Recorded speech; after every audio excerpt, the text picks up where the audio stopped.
નમસ્કાર વિદ્યાર્થી મિત્રો, પીપી સવાણી સેન્ટર ફોર એક્સલન્સમાં હું રાહુલભાઈ ઠુમર ફરીથી આપનું હાર્દિક સ્વાગત કરું છું. આગળના લેક્ચરની અંદર આપણે પી બ્લોક જે છે એ પી બ્લોકના રાસાયણિક ગુણધર્મની વાત કરેલી હતી અને આજના લેક્ચરની અંદર આપણે આ જે નાઇટ્રોજન જે સંયોજન છે એ નાઇટ્રોજન સમૂહ એટલે કે 15મા સમૂહના જે કેટલાક અગત્યના સંયોજનો છે એમની બનાવટ, રાસાયણિક ગુણધર્મ, ભૌતિક ગુણધર્મ અને એમના ઉપયોગો વિશેની વાત કરવાની છે. તો લેક્ચરને આગળ વધારતા બીજી એક વાત ફરીથી રિપીટ કરીને કહી દઉં છું કે આ ચેપ્ટર જે છે ધોરણ 12 ને લગતું છે, અગત્યનું ચેપ્ટર છે. ધોરણ 12 ની અંદર તો વ્યવસ્થિત રીતે તૈયારી કરવાની રહેશે તમારે અને આ દરેક ટોપિક જે છે તમારે એકવાર લખી વ્યવસ્થિત નોટ બનાવવાની રહેશે અને એમને લગતા જે પણ કંઈ એમસીક્યુ છે એ એમસીક્યુ ની પણ તૈયારી વ્યવસ્થિત રીતે કરવાની રહેશે. તો આ બાબતને ખાસ ધ્યાનમાં રાખી અને જે પણ કંઈ થિયરી ભણાવવામાં છે તેમાં વ્યવસ્થિત ધ્યાન આપશો એવી ખાસ તમને વિનંતી છે. ચાલો તો આગળ ચેપ્ટરને વધારીએ. તો સૌપ્રથમ આપણે એમની અંદર પહેલો મુદ્દો જોવાનો છે એ છે 7.2 નંબરનો ટોપિક, જેમાં આપણે ડાયનાઇટ્રોજન વિશેની વાત કરવાની છે. ચલો તો ડાયનાઇટ્રોજન એટલે N2 અણુ વિશેની વાત કરવાની છે. તો ડાયનાઇટ્રોજનની અંદર ડાયનાઇટ્રોજન જે છે એમનું કેવી રીતે ઉત્પાદન કરવામાં આવે, તો ડાયનાઇટ્રોજન છે એમનું વ્યાપારિક ધોરણે ઉત્પાદન કરવામાં આવશે. તો વ્યાપારિક ધોરણે ઉત્પાદન કરવામાં આવે તો કેવી રીતે કરવામાં આવે, તો હવા જે છે હવાનું પ્રવાહીકરણ કરવામાં આવે. તો વાતાવરણની જે હવા રહેલી છે, વાતાવરણની અંદર જે હવા રહેલી છે એ હવાનું સૌપ્રથમ પ્રવાહીમાં રૂપાંતરણ કરવામાં આવે, એટલે કે હવાનું શું થશે, પ્રવાહીકરણ. અને એ હવાનું પ્રવાહીકરણ થઈ ગયા બાદ એમનું વિભાગીય નિસ્યંદન કરવામાં આવે.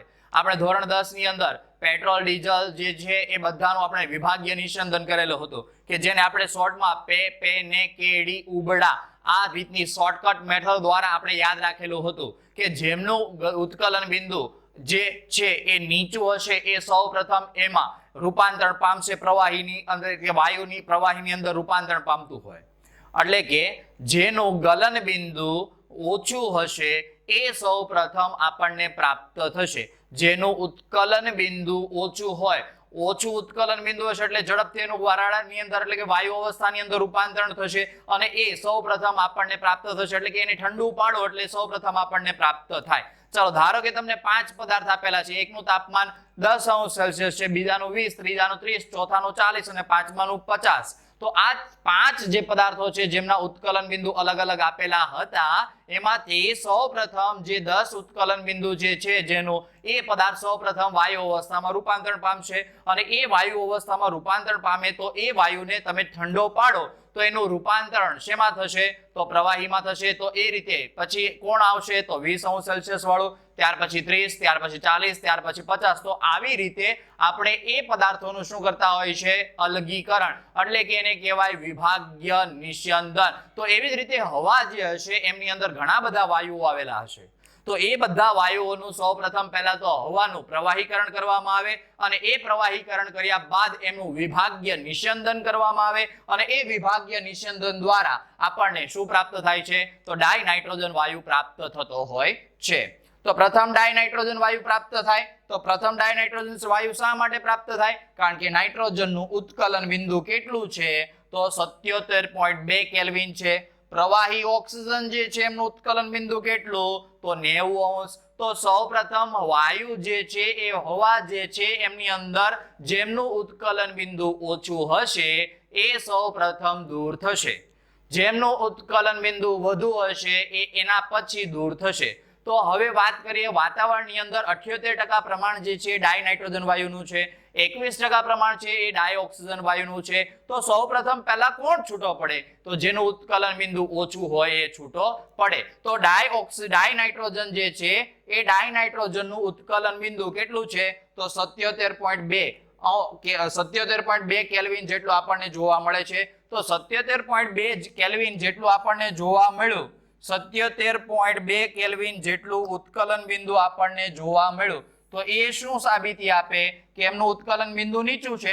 એટલે એ ડાયઓક્સિજન કરતા પહેલા કોણ છૂટો પડશે, તો ડાયઓક્સિજન કરતા પહેલા ડાયનાઇટ્રોજન છૂટો પડે અને અંતે પ્રક્રિયાની અંદર શું બાકી રહેશે, તો ડાયઓક્સિજન વાયુ. તો ડાયઓક્સિજન વાયુ અંતે દૂર થતો હોય છે. તો આ થઈ ગયું કે આ ડાયનાઇટ્રોજન વાયુ જે છે એમનું બનાવટ, આ ઉપરાંત એમનું ઔદ્યોગિક રીતે વ્યાપારિક ધોરણે ઉત્પાદન કઈ રીતે કરવામાં આવે એમના વિશેની માહિતી. ચલો આગળ વધીએ. તો એમની અંદર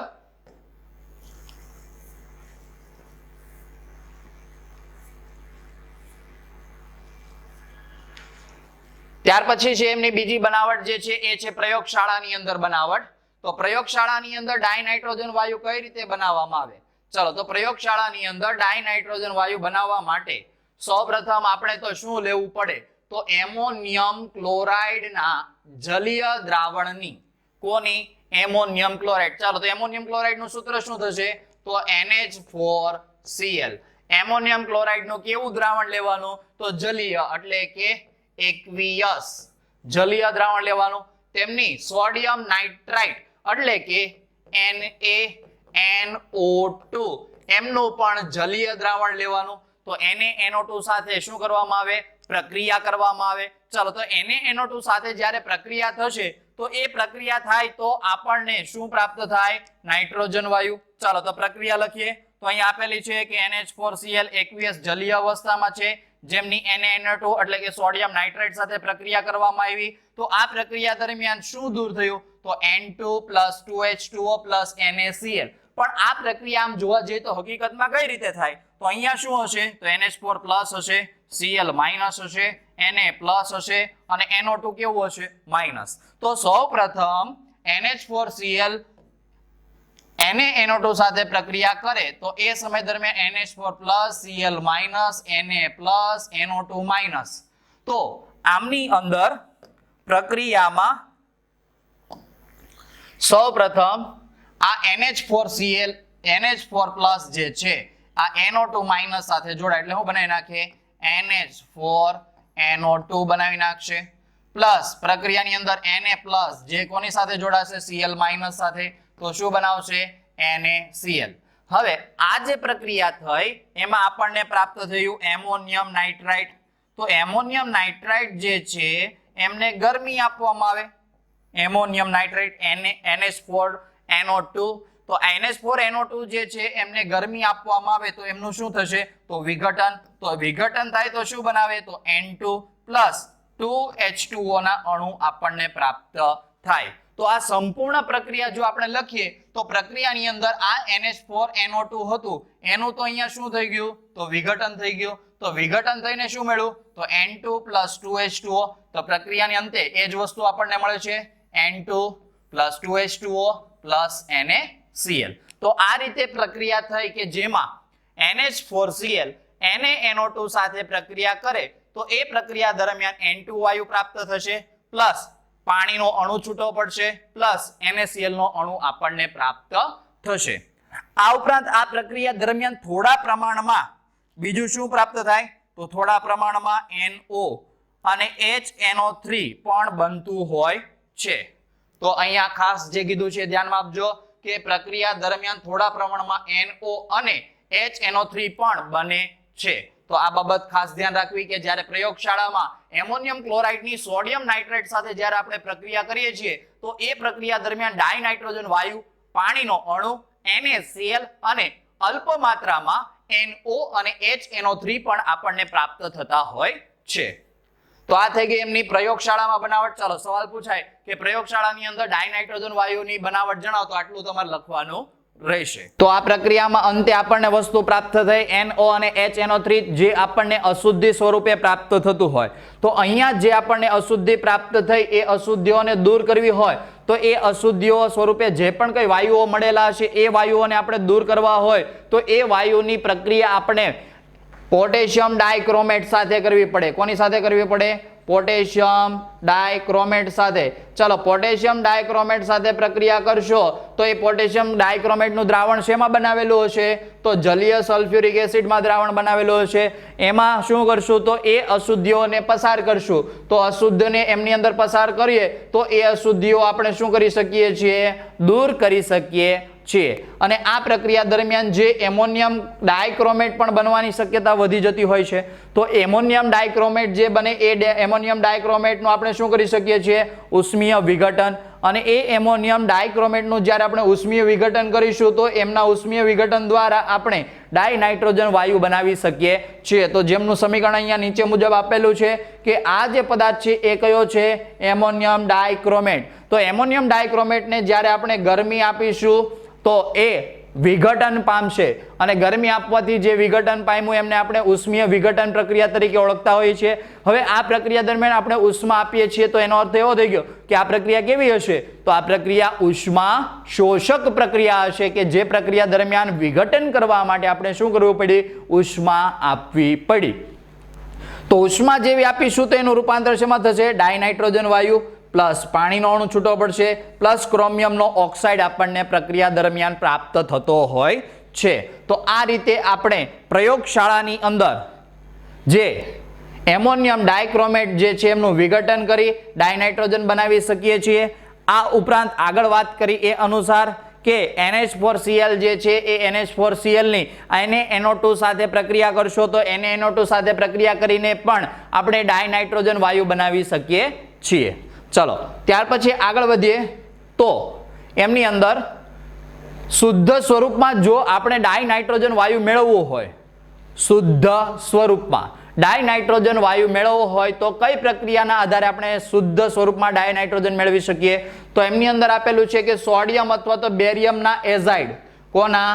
સોડિયમ અથવા તો બેરિયમના કયા પદાર્થ લેવાના કીધા છે? તો એઝાઇડ લેવાના કીધા છે. સોડિયમ અથવા તો બેરિયમના એઝાઇડ. તો અહીંયા બેરિયમનો એઝાઇડ આપેલો છે, અહીંયા આપણને બેરિયમનો એઝાઇડ આપેલો છે. તો એ બેરિયમના એઝાઇડની અંદર શું આવશે? તો BaN3 ટ્વાઇસ આવશે. તો BaN3 ટ્વાઇસ આપણને આપેલું છે જેમાં આપણે વિઘટન કરશું, ગરમી આપશું તો બેરિયમ ધાતુ છૂટી પડે અને ડાયનાઇટ્રોજન વાયુ છૂટો પડતો હોય છે. એટલે કે સોડિયમ અથવા બેરિયમ એઝાઇડ N3- જે છે એ N3- શેના તરીકે ઓળખાય? તો N3- જે છે એ એઝાઇડ તરીકે ઓળખાતું હોય છે. તો ખાસ ધ્યાન રાખવું કે N3- જે છે એઝાઇડ તરીકે ઓળખાતું હોય છે. તો એ એઝાઇડની અંદર સૌ પ્રથમ આપણે બેરિયમ એઝાઇડ જે છે એ બેરિયમ એઝાઇડનું વિઘટન કરીએ, ઉષ્મીય વિઘટન થશે તો એમના દ્વારા આપણે અતિ શુદ્ધ પ્રમાણમાં શું મેળવી શકીએ છીએ? તો ડાયનાઇટ્રોજન વાયુ બનાવી શકીએ છીએ કે જેમાં બેરિયમ એઝાઇડની પ્રક્રિયામાં ઉષ્મીય વિઘટન કરવાનું રહેશે અને ઉષ્મીય વિઘટન દ્વારા બેરિયમ ધાતુ છૂટી પડશે અને ડાયનાઇટ્રોજન વાયુ આપણને પ્રાપ્ત થતો હોય છે. ત્યાર પછી સોડિયમ એઝાઇડની પ્રક્રિયા આપેલી છે. તો સોડિયમ એઝાઇડનું ઉષ્મીય વિઘટન કરો, સોડિયમ ધાતુ છૂટી પડે અને ડાયનાઇટ્રોજન વાયુ ઉત્પન્ન થતો હોય છે. તો આ રીતે આપણે અતિશુદ્ધ સ્વરૂપમાં ડાયનાઇટ્રોજન વાયુ મેળવવો હોય તો ડાયનાઇટ્રોજન વાયુ મેળવવા માટે આપણે બેરિયમ અથવા તો સોડિયમ એઝાઇડ જે છે એમનું ઉષ્મીય વિઘટન કરવું પડતું હોય છે અને આ ઉષ્મીય વિઘટન કરવાથી આપણને ડાયનાઇટ્રોજન વાયુ અતિશુદ્ધ સ્વરૂપમાં આપણને પ્રાપ્ત થતો હોય છે. તો આ રીતે આપણે ડાયનાઇટ્રોજન વાયુ જે છે એમની ત્રણ બનાવટ જોઈ. એક હતું વ્યાપારિક ધોરણે. વ્યાપારિક ધોરણે જે હતું એમાં હવા જે છે એનું સૌપ્રથમ પ્રવાહીકરણ કર્યું અને ત્યાર પછી એમનું વિભાગીય નિસ્યંદન પદ્ધતિ દ્વારા આપણે ડાયનાઇટ્રોજન વાયુની બનાવટ જોઈ. બીજી બનાવટ હતી પ્રયોગશાળાની અંદર બનાવટ કે જેમાં NH4Cl ની અથવા તો NH4Cl ની પ્રક્રિયા NaNO2 સાથે એટલે કે સોડિયમ નાઇટ્રાઇટ સાથે કરી અને એ પ્રક્રિયા દ્વારા આપણે ડાયનાઇટ્રોજન વાયુ બનાવ્યો. ત્યાર પછી ત્રીજી પ્રક્રિયામાં એમોનિયમ ડાયક્રોમેટ જે હતું એમનું ઉષ્મીય વિઘટન કર્યું અને એમના દ્વારા પણ ડાયનાઇટ્રોજન વાયુ મેળવ્યો અને ત્યાર પછી આગળની પ્રક્રિયા કે જે અતિશુદ્ધ સ્વરૂપમાં ડાયનાઇટ્રોજન વાયુ મેળવવો હોય તો એમાં સોડિયમ એઝાઇડ અથવા તો બેરિયમ એઝાઇડ જે છે એમની ઉષ્મીય વિઘટન પ્રક્રિયા દ્વારા આપણે ડાયનાઇટ્રોજન વાયુ બનાવી શકીએ છીએ. તો આ થઈ ગઈ ડાયનાઇટ્રોજન વાયુની બનાવટ વિશેની માહિતી. ચલો આગળ વધીએ તો એમની અંદર છે ડાયનાઇટ્રોજન વાયુના ગુણધર્મ. તો ડાયનાઇટ્રોજન વાયુ જે છે એમના ગુણધર્મની વાત કરીએ તો ડાયનાઇટ્રોજન વાયુ જે છે એ કેવો છે? તો ડાયનાઇટ્રોજન વાયુ જે છે એ રંગવિહીન છે એટલે એમનો કોઈ રંગ આપણને જોવા મળતો નથી. ત્યાર પછી એવું કીધું છે કે એ કેવો છે? વાસવિહીન છે. ત્યાર પછી કીધું સ્વાદવિહીન છે અને બિનઝેરી વાયુ છે. તો કોની વાત કરી રહી છે? આ ગુણધર્મ કોના આપણે જોઈએ છે? તો ડાયનાઇટ્રોજન વાયુના. તો ડાયનાઇટ્રોજન વાયુ રંગવિહીન, વાસવિહીન, સ્વાદવિહીન છે, બિનઝેરી વાયુ છે. એટલે એ ટોક્સિક નથી એટલે કે એનાથી ઝેરીપણું ઉત્પન્ન થતું હોતું નથી. ત્યાર પછી આમની અંદર આગળ વાત કરીએ તો આમની અંદર બનાવટ જે છે એ બનાવટ આમની અંદર આપેલી નથી, પણ તમે લખી શકો કે આ પ્રક્રિયાની અંદર એક આગળ બનાવટ બીજી પણ તમે લખી શકો કે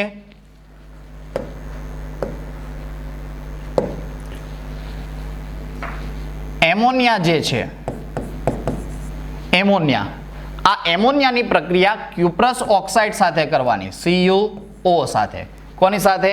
CuO.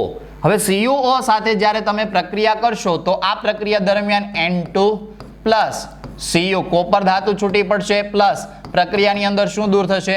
તો H2O દૂર થતું હોય છે. સમીકરણ જાતે તમે સંતુલિત કરી લેજો. NH3 ની જ્યારે કોપર ઓક્સાઇડ ક્યુપ્રસ ઓક્સાઇડ સાથે તમે CuO સાથે પ્રક્રિયા કરો તો આ પ્રક્રિયા દરમિયાન ડાયનાઇટ્રોજન વાયુ પ્રાપ્ત થાય પ્લસ આ પ્રક્રિયાની અંદર કોપર ધાતુ છૂટી પડતી હોય પ્લસ પ્રક્રિયાની અંદર H2O પણ છૂટું પડતું હોય. આ ઉપરાંત એમોનિયા જે છે એ એમોનિયાની પ્રક્રિયા તમે જ્યારે PbO સાથે કરો તો એ પ્રક્રિયા દરમિયાન પણ આપણને નિપત તરીકે ડાયનાઇટ્રોજન વાયુ પ્રાપ્ત થાય પ્લસ લેડ ધાતુ છૂટી પડશે પ્લસ પાણીનો અણુ પણ દૂર થતો હોય છે. તો ડાયનાઇટ્રોજન વાયુ N2 ની જે બનાવટ છે એ બનાવટની અંદર આ સમીકરણોનો પણ આપણે ઉપયોગ કરી શકતા હોઈએ છીએ. તો તમને જે બનાવટ આપેલી છે એ બનાવટ સિવાયની આ એક્સ્ટ્રા બનાવટ તમને મેં અહીંયા આપી દીધેલી છે કે જેમની અંદર નાઇટ્રોજન વાયુની બનાવટ આપણે કઈ રીતે કરી શકીએ? તો એમોનિયા જે છે એ એમોનિયાના 2 મોલ લેવા પડશે. તો એમોનિયાના 2 મોલની જ્યારે ક્યુપ્રસ ઓક્સાઇડ સાથે પ્રક્રિયા કરો તો એ પ્રક્રિયા દરમિયાન N2 અણુ છૂટો પડશે પ્લસ આ પ્રક્રિયા દરમિયાન કોપર ધાતુ છૂટી પડે તો એમને 3 વડે ગુણી દઈએ અને અહીંયા 3 વડે ગુણી દઈએ. ચલો તો 3 કોપર 2 નાઇટ્રોજન હાઇડ્રોજન 3 2 ને 6 અને ઓક્સિજન 3 તો આમને 3 વડે ગુણી દઈએ તો સમીકરણ થઈ ગયું સંતુલિત. ચલો એવી જ રીતે NH3 ના 2 અણુ લઈ લઈએ, PbO ના 3 અણુ લઈ લઈએ, N2 અણુ છૂટો પડ્યો, Pb 3 અણુ છૂટા પડે પ્લસ H2O તો 3 ઓક્સિજન અને 3 દૂધ 6 તો 3 H2O. તો આ રીતે તમે સમીકરણ સંતુલિત કરી શકો છો. તો આ રીતે N2 ની એક્સ્ટ્રા બનાવટના સમીકરણ પણ મેં તમને અહીંયા રજૂ કરી દીધેલા છે, તો એ તમારે જાતે લખી દેવાના રહેશે. ગુણધર્મની ફરીથી વાત કરીએ તો ડાયનાઇટ્રોજન કેવો છે? તો રંગવિહીન છે, વાસવિહીન છે, એટલે એમાં વાસ આવતી નથી, સ્વાદવિહીન છે અને કેવો છે? બિનઝેરી વાયુ છે. ચલો ત્યાર પછી આગળ વાત કરીએ તો એમની અંદર ડાયનાઇટ્રોજન વાયુ જે છે એમના 2 સમસ્થાનિકો જોવા મળે, 2 સ્થાયી સમઘટકો જોવા મળે. કયા કયા? તો N14 અને બીજું N15. તો આમની અંદર આપણે એમ કહી શકીએ 7 નાઇટ્રોજન 14 અને 7 નાઇટ્રોજન 15, જેમાં આ 14 અને 15 એ બંને શું છે? તો પરમાણવીય અથવા તો પરમાણુ ભાર અથવા તો પરમાણ્વીય દળ અથવા તો પરમાણ્વીય દળાંક તરીકે આપણે એમને ઓળખતા હોઈએ છીએ. જ્યારે 7 જે છે એ શું છે? તો એ એમનો શું છે? પરમાણુ ક્રમાંક. તો આ બંને ઉપરથી એમ કહી શકાય કે પરમાણુ ક્રમાંક સમાન હોય, પરમાણ્વીય દળ કેવા હોય? અલગ અલગ. તો તેઓને એકબીજાના શું કહેવાય? તો તેઓને એકબીજાના સમસ્થાનિકો તરીકે ઓળખવામાં આવતા હોય છે. તો આ 2 સમસ્થાનિકો અસ્તિત્વ ધરાવતું હોય છે, N14 અને N15. એ બંને સ્થાયી સમઘટકો તરીકે આપણને જોવા મળતું હોય છે. આ ઉપરાંત પાણીમાં ઘણી ઓછી દ્રાવ્યતા ધરાવે. કોણ? તો ડાયનાઇટ્રોજન વાયુ. તો ખાસ એમની કન્ડિશન શું? 273 કેલ્વિન તાપમાન હોવું જોઈએ, 1 બાર જેટલું દબાણ હોવું જોઈએ. ત્યારે 1 લીટર પાણીની અંદર 23.2 સેન્ટીમીટર ક્યુબ 1 cc અથવા તો 1 centimetre cube is equal to 1 ml આપણે લખી શકીએ. તો આપણી પાસે 23.2 સેન્ટીમીટર ક્યુબ છે. તો આ 23.2 ml જેટલું કદ આપણને પ્રાપ્ત થશે. તો આ જે કદ જે છે એ કેટલા લીટર પાણીની અંદર હોય? તો 1 લીટર પાણીની અંદર ડાયનાઇટ્રોજન વાયુ 23.2 ml જેટલો દ્રાવ્ય થતો હોય છે. હવે આ દ્રાવ્ય થાય તો ત્યારે એમની કન્ડિશન શું હશે? તો તાપમાન કેટલું રાખવાનું? તો 273 કેલ્વિન. દબાણ કેટલું રાખવાનું? તો 1 બાર જેટલું દબાણ રાખવું પડતું હોય છે તો આ કન્ડિશનની અંદર દ્રાવ્યતા કોની? તો ડાયનાઇટ્રોજનની. તો ડ્રાય નાઇટ્રોજનની 1 લિટર પાણીની અંદર દ્રાવ્યતા કેટલી? તો 23.2 સેન્ટીમીટર ક્યુબ જેટલી દ્રાવ્યતા હશે અથવા તો 23.2 ml જેટલી દ્રાવ્યતા હશે. તાપમાન 273 કેલ્વિન હોવું જરૂરી છે અને દબાણ જે છે 1 બાર જેટલું હોવું જરૂરી છે. તો JEE અને નીટના જે પ્રશ્નો પૂછાતા હોય એ પ્રશ્નોની અંદર સૌથી અગત્યના મુદ્દા તરીકે આપણે એમનો સમાવેશ કરી શકીએ છીએ. આ ઉપરાંત એમનું ઠાર બિંદુ કેટલું છે? તો 63 કેલ્વિન જેટલું છે. ઉત્કલન બિંદુ કેટલું છે? તો 77.2 કેલ્વિન જેટલું એમનું ઉત્કલન બિંદુ આપણને જોવા મળતું હોય છે. તો આ બાબત ખાસ ધ્યાન રાખવી. ઠાર બિંદુ એનું કેટલું હશે? તો 63 કેલ્વિન. ઉત્કલન બિંદુ કેટલું હશે? તો 77.2 કેલ્વિન જેટલું એમનું ઉત્કલન બિંદુ જોવા મળતું હોય છે. ચાલો, તો આ માહિતી જોઈ ગયા બાદ આગળ વધીએ. તો આગળ કીધું છે આપણને કે N ડબલ બોન્ડ N. તો N ડબલ બોન્ડ N જે છે એ નાઇટ્રોજન વચ્ચે કેટલા બંધ જોવા મળે? Triple bond. આગળ આપણે જોઈ ગયા કે નાઇટ્રોજનની અંદર કેટલા ઇલેક્ટ્રોન હશે? તો 7. બીજા નાઇટ્રોજનની અંદર કેટલા? તો 7. ટોટલ ઇલેક્ટ્રોન કેટલા? તો 14. તો આમના ઉપરથી એમનો બંધ ક્રમાંક શોધવો હોય તો બંધ ક્રમાંક બરાબર 1/2 NB માઇનસ NA. NB એટલે બોન્ડિંગ પેર ઇલેક્ટ્રોનની વાત કરીશું. Na એટલે નોન બોન્ડિંગ ઇલેક્ટ્રોનની વાત કરીશું. તો 1/2 10 - 4 ઇઝ ઇક્વલ ટુ 3. તો એમનો બંધ ક્રમાંક કેટલો જોવા મળે? 3. એટલે નાઇટ્રોજન વચ્ચે કેટલા બંધ આવેલા હશે? ટ્રિપલ બોન્ડ આવેલા હશે. તો આ રીતે નાઇટ્રોજનનો બંધ ક્રમાંક આપણને 3 મળ્યો. તો એના ઉપરથી ખબર પડી કે નાઇટ્રોજન જે છે કેટલા બંધ ધરાવે? Triple bond. હવે ટ્રિપલ બોન્ડ ધરાવતો હોય તો એ બંધને તોડવા માટે ઉર્જા કેવી આપવી પડે? તો સ્વાભાવિક છે એક સિંગલ બોન્ડ કરતા ડબલ બોન્ડને તોડવા માટે ઉર્જા કેવી આપવી પડે? સિંગલ બોન્ડ તોડવામાં ઉર્જા ઓછી આપવી પડે. ડબલ બોન્ડ તોડવા માટે એના કરતાં વધારે આપવી પડે અને ટ્રિપલ બોન્ડ તોડવા માટે તો એના કરતાં પણ વધારે ઉર્જા આપવી પડતી હોય. તો ડાયનાઇટ્રોજન વાયુ છે એમાં બંધને તોડવા માટે ઉર્જા કેવી આપવી પડશે? વધારે. એટલે બંધન એન્થાલ્પી એની કેવી હશે? વધારે. તો અહીંયા કીધું ઊંચી બંધન એન્થાલ્પી ધરાવે. કારણ કે ઊંચી બંધન એન્થાલ્પી શા માટે? કારણ કે એની અંદર ટ્રિપલ બોન્ડ જોવા મળે. તો ડાયનાઇટ્રોજન ઓરડાના તાપમાને વધુ કેવો હોય? તો વધુ નિષ્ક્રિય હોય. કેમ વધુ નિષ્ક્રિય હોય? કારણ કે આ બંધને શું કરવા પડે? તોડવા પડે. તો તોડવા માટે શું કરવું પડે? તો ઉર્જા આપવી પડે. એ ઉર્જાનું મૂલ્ય કેવું હોય? તો વધુ હોય. તો સરળતાથી બંધ તૂટે નહીં. અને સરળતાથી બંધ ન તૂટતા હોય તો એ અણુ કેવો બને? તો એ અણુ બનશે નિષ્ક્રિય. જો કે તાપમાન વધવાની સાથે પ્રતિક્રિયાત્મકતામાં ઝડપી વધારો થાય. સ્વાભાવિક છે તાપમાન વધશે. તાપમાન વધશે એટલે એ શું થશે? અણુઓની ગતિ ઉર્જામાં શું થશે? વધારો થશે. એટલે એ ઝડપી વધારો થાય. શું થાય? પ્રતિક્રિયાત્મકતામાં ઝડપથી વધારો થશે. વધશે એમ આપણે ન કહી શકાય, પણ આપણે એમ કહી શકાય કે જ્યારે આપણે ક્લાસની અંદર બેઠેલા હોય અને સરસ મજાનું એસી ચાલતું હોય તો આપણી પ્રતિક્રિયાત્મકતા કેવી હોય? તો આપણે શાંતિથી બેસી રહેલા હોય એટલે પ્રતિક્રિયાત્મકતા કેવી હશે? આપણી એ સમય દરમિયાન ઓછી હશે. પણ જેવો પાવર જશે, એસી બંધ થશે અને કુલિંગ જે આવતું હતું એ સંપૂર્ણપણે બંધ થઈ જશે એટલે વાતાવરણની અંદર એટલે કે ઓરડાની અંદર ગરમીનું પ્રમાણ વધશે. એટલે કે ધીમે ધીમે તાપમાનમાં શું થશે? વધારો. અને તાપમાનમાં વધારો થશે એટલે આપણે તો સરખી રીતે બેસવાના નથી. આમથી તેમ ડાભોરિયા મારવા માંડશું, વ્યવસ્થિત રીતે બેસી નહીં શકીએ અને ફટાફટ બારી ખોલવા જશું, ઘણા આવી રીતે આમ કરવા માંડશે શર્ટ. તો આ બધું કારણ શું? તો એનું કારણ કે તાપમાનમાં શું થયો? વધારો થયો. અને વધારો થવાના કારણે એની પ્રતિક્રિયાત્મકતામાં શું થતો હોય? વધારો થતો હોય. પ્રતિક્રિયાત્મકતામાં વધારો ક્યારે થાય? કે જ્યારે તાપમાનના વધવાની સાથે પ્રતિક્રિયાત્મકતામાં શું થાય? ઝડપથી વધારો. ત્યાર પછી કીધું તે કેટલીક ધાતુઓ સાથે. કોની સાથે? ધાતુઓ સાથે. કોણ? તો N2. N2 જે છે એ કેવો છે? તો N2 અધાતુ છે. અને એ N2 કોની સાથે પ્રક્રિયા કરશે? તો ધાતુ સાથે.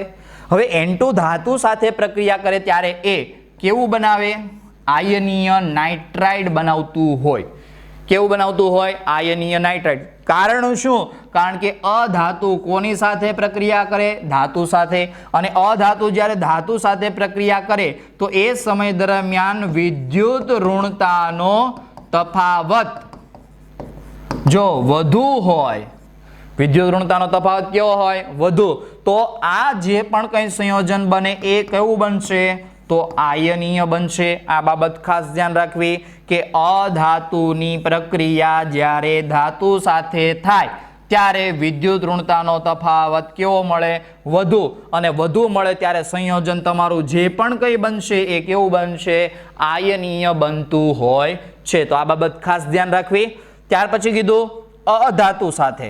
ચલો, તો અધાતુ, જો કે N2 પણ કેવું હતું? અધાતુ. અધાતુ હોય તો વિદ્યુત ઋણતાનો તફાવત કેવો મળશે? ઓછો. અને તફાવત ઓછો મળે એટલે સંયોજન તમારું કેવું બને? સહસંયોજક. કેવું બનશે? સહસંયોજક. તો આ બાબત ખાસ ધ્યાન રાખવાની રહેશે કે જ્યારે N2 ધાતુ સાથે પ્રક્રિયા કરે ત્યારે એ સમય દરમિયાન વિદ્યુત ઋણતાનો શું જોવા મળે? તફાવત જોવા મળે. અને તફાવત જોવા મળે તો એ સમય દરમિયાન એ કયું સંયોજન બનાવશે? તો તફાવત ઓછો હોય તો સહસંયોજક સંયોજન બનાવશે. જ્યારે તફાવત વિદ્યુત ઋણતાનો વધુ હોય તો એ કેવું સંયોજન બનાવે? આયનીય. કારણ કે ધાતુ બધી કઈ સાઈડ આવેલી? જમણી બાજુ. અધાતુ ક્યાં આવેલી? ડાબી બાજુ. તો બંને વચ્ચે વિદ્યુત ઋણતાનો તફાવત તો વધારે હોવાનો, કેમ કે આપણને ખબર આવર્તમાં ડાબી બાજુથી જમણી બાજુ તરફ જાઓ તેમ વિદ્યુત ઋણતામાં શું થાય? વધારો. તો આ બાજુ ઓછી વિદ્યુત ઋણતા ધરાવતા તત્વો હશે, આ બાજુ વધુ વિદ્યુત ઋણતા ધરાવતા તત્વો હશે. હવે પ્રક્રિયા કોની સાથે કરવાની? તો અધાતુની પ્રક્રિયા ધાતુ સાથે કરવાની. તો અધાતુની પ્રક્રિયા ધાતુ સાથે કરશો, ધાતુની પ્રક્રિયા અધાતુ સાથે કરશો. આવર્તમાં ડાબી બાજુથી જમણી બાજુ જાઓ એટલે ધાતુ ગુણધર્મ ઘટે, અધાતુ ગુણધર્મ વધે. એટલે જમણી બાજુ, આ ડાબી બાજુ અત્યારે જે દર્શાવીએ છીએ આ આપણી કઈ બાજુ થશે? જમણી બાજુ. આવર્ત કોષ્ટકની જમણી બાજુ, આવર્ત કોષ્ટકની ડાબી બાજુ. ડાબી બાજુ કોણ હશે? તો ધાતુ હશે. આ બાજુ કોણ હશે? અધાતુ. તો બંને વચ્ચે વિદ્યુત ઋણતાનો તફાવત કેવો હશે? વધારે. પણ બે જ ધાતુ હોય, બે અધાતુ હોય તો અધાતુ વચ્ચે વિદ્યુત ઋણતાનો તફાવત કેવો આવે? ઓછો. તો અધાતુ વચ્ચે વિદ્યુત ઋણતાનો તફાવત ઓછો હોય તો એમની વચ્ચે સહસંયોજક બંધ બનતો હોય. ધાતુ અને અધાતુ વચ્ચે કયો બંધ બને? તો વિદ્યુત ઋણતાનો તફાવત વધુ હોવાના કારણે આયનીય બંધ બનતો હોય છે. તો અધાતુ જ્યારે ધાતુઓ સાથે પ્રક્રિયા કરે, અધાતુ કોણ હતી? તો ડાયનાઇટ્રોજન. કોની સાથે પ્રક્રિયા કરી? ધાતુ સાથે. તો કયું સંયોજન બનાવ્યું? તો આયનીય નાઇટ્રાઇડ સંયોજન બનાવે છે. જ્યારે અધાતુ સાથે પ્રક્રિયા કરે તો કેવું સંયોજન બનાવે? સહસંયોજક નાઇટ્રાઇડ સંયોજન બનાવતું હોય છે. તો આ બાબત ખાસ ધ્યાન રાખવાની રહેશે. ચાલો, તો આ માહિતી જોઈ ગયા બાદ આગળ વધીએ. તો એમની અંદર આપણને અહીંયા આપેલું છે કે લિથિયમ. આપણને શું આપેલું છે? ત્યાર પછી આગળ વધીએ તો એમની અંદર આગળ આપણને આપેલું છે લિથિયમ. તો લિથિયમ જે છે એ લિથિયમ N2 સાથે પ્રક્રિયા કરે તો લિથિયમ જે છે કેવી છે? ધાતુ છે. N2 કેવું છે? તો અધાતુ છે. તો ધાતુ જ્યારે અધાતુ સાથે પ્રક્રિયા કરે તો શું બનાવે? Lithium nitride. તો લિથિયમ નાઇટ્રાઇડ ની અંદર લિથિયમ કેવો હશે? +1. અને નાઇટ્રોજન કેવો હશે? N-3. તો આ શું બનાવે? તો અહીંયા ક્રોસ ગુણાકાર આપણે કરતા હોઈએ છીએ તો સૂત્ર શું બને? Li3n. તો આને આપણે શું કહીએ છીએ? લિથિયમ નાઇટ્રાઇડ, કે જેમાં N-3 એટલે શું થઈ જશે? તો નાઇટ્રાઇડ. હવે આમની અંદર ધાતુ અને અધાતુ વચ્ચે પ્રક્રિયા થઈ તો આ જે સંયોજન મળશે એ સંયોજન કેવું મળશે? આયનીય સંયોજન અથવા તો આયનીય નાઇટ્રાઇડ આપણને પ્રાપ્ત થતો હોય છે. એવી જ રીતે મેગ્નેશિયમ, એ પણ કેવી? તો ધાતુ. એમની અધાતુ N2 સાથે પ્રક્રિયા કરો તો શું બનાવે? મેગ્નેશિયમ નાઇટ્રાઇડ, જેમાં મેગ્નેશિયમ કેવું હશે? +2. નાઇટ્રોજન -3. તો પ્રક્રિયા થાય તો Mg3N2 બનાવતું હોય છે. આ પણ એક કેવું થઈ ગયું? આયનીય નાઇટ્રાઇડ. તો આ રીતે જ્યારે અધાતુ N2 ની ધાતુ સાથે પ્રક્રિયા કરવામાં આવે તો એ પ્રક્રિયા દરમિયાન આપણે શું બનાવી શકીએ છીએ? તો આયનીય નાઇટ્રાઇડ સંયોજન બનાવી શકીએ છીએ. ત્યાર પછી એમની અંદર આગળ વાત કરેલી છે આપણને કે હેબર પ્રક્રમ, હેબર પ્રક્રિયા, હેબર ક્રિયાવિધિ. હેબર ક્રિયાવિધિની અંદર શું થાય? તો હેબર ક્રિયાવિધિની અંદર એમોનિયાની બનાવટ થતી હોય. તો એમોનિયાની બનાવટ કઈ રીતે થાય? તો આશરે તાપમાન કેટલું રાખવાનું? 773 કેલ્વિન. ઉદ્દીપક તો લોખંડનો ભૂક્કો અથવા તો Fe2O3 મોટા ભાગે હોય તો લોખંડનો ભૂક્કો આપણે ઉપયોગ કરીશું.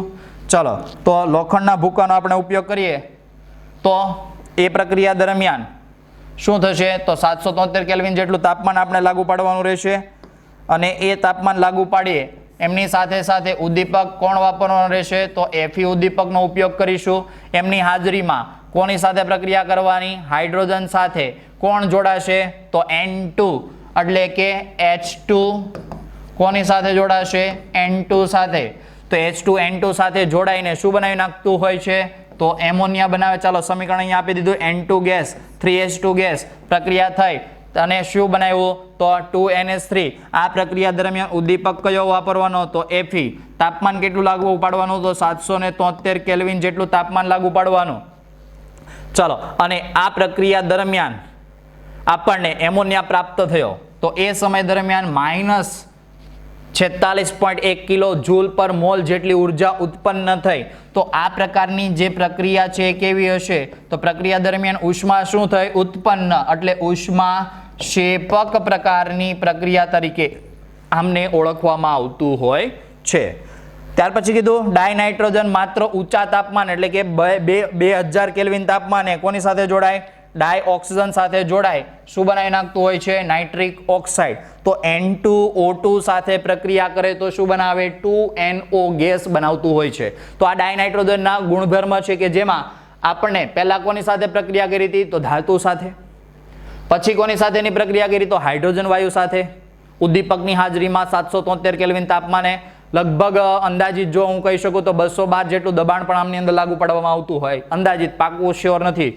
ચલો તો એ પ્રક્રિયા થઈને આપણને શું મળે તો પ્રક્રિયા દરમિયાન એમોનિયા વાયુ ઉત્પન્ન થાય. પ્રક્રિયા દરમિયાન ઉષ્મા ઉત્પન્ન થતી હોવાના કારણે આ પ્રકારની પ્રક્રિયા કેવી કહેવાય ઉષ્મા ક્ષેપક પ્રક્રિયા તરીકે ઓળખવામાં આવતી હોય છે. બીજું કે જે પ્રક્રિયા દરમિયાન ઉષ્મા વધારે પ્રમાણમાં ઉત્પન્ન થતી હોય તો આ સંયોજન કેવું બનતું હોય સ્થાયી બનતું હોય છે.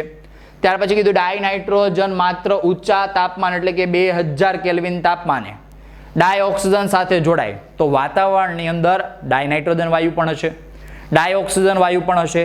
પણ જ્યારે વીજળી થતી હોય તો એ વીજળી થતી હોય તો એ સમય દરમિયાન N2 અને O2 વાયુ વચ્ચે પ્રક્રિયા થાય.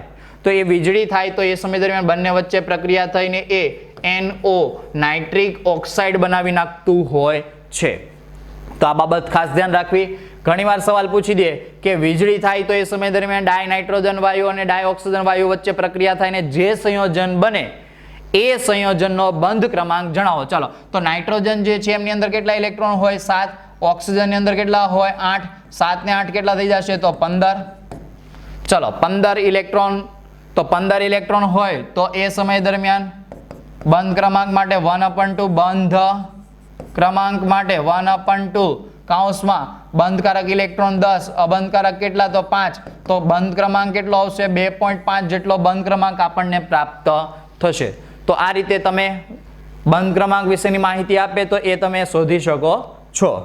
ચલો તો ડાયઓક્સિજન જ્યારે ડાયઓક્સિજન જે છે ડાયનાઇટ્રોજન સાથે કેટલા કેલ્વિન તાપમાને આશરે 2000 કેલ્વિન તાપમાને. તો એ ક્યારે મળે તો મોટા ભાગે વીજળી થાય ત્યારે. તો નિપજ તરીકે આપણને શું મળે તો 2NO એટલે કે નાઇટ્રિક ઓક્સાઇડ આપણને પ્રાપ્ત થતો હોય છે. તો આ થઈ ગયા જે ડાયનાઇટ્રોજન વાયુઓ છે એ ડાયનાઇટ્રોજન વાયુના ગુણધર્મ વિશેની માહિતી. ચલો તો આગળ વધીએ. તો હવે એમના ઉપયોગો આપણને આપેલા છે. તો ડાયનાઇટ્રોજન વાયુના ઉપયોગોની વાત કરીએ તો ડાયનાઇટ્રોજન વાયુ ક્યાં વપરાશે તો ડાયનાઇટ્રોજન વાયુનો ઉપયોગ એમોનિયાની બનાવટમાં અને નાઇટ્રોજન ધરાવતા અન્ય ઔદ્યોગિક રસાયણો જેવા કે યુરિયા, NH2CO, NH2 ની બનાવટમાં વપરાશે. આ ઉપરાંત બીજું ક્યાં વપરાશે તો એમોનિયમ સલ્ફેટ એટલે કે NH4 twice SO4 ડાય એમોનિયમ ફોસ્ફેટની બનાવટમાં.